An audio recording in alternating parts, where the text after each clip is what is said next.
আজকের এই ভিডিওটা তাদের জন্য যারা সমাজে একসাথে মিলেমিশে থাকতে চায় না, যারা একে অপরের উন্নতি কখনো দেখতে চায় না, যারা একে অপরের কখনো ভালো চায় না, তাদের জন্য। একদিন এক জঙ্গলে এক দৌড়বাজ ঘোড়া ছিল এবং এক শক্তিশালী হাতি ছিল। তো ঘোড়া সবসময় বলতো যে আমি জঙ্গলের সবথেকে দ্রুত এবং গতিশীল পশু। হাতি সবসময় বলতো যে আমি জঙ্গলের সবথেকে শক্তিশালী পশু। এমন সময় তারা একদিন শুনতে পেল যে একটা হরিণ গর্তে পড়ে কাঁদছে এবং হরিণটা গর্ত থেকে কিছুতেই উঠতে পারছে না।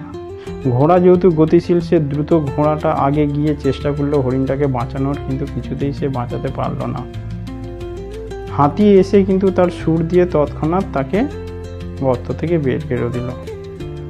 ঘোড়া তখন বুঝতে পারলো যে গতিশীল হওয়াটা যেরকম দরকার, শক্তিশালী হওয়াটাও তেমন দরকার।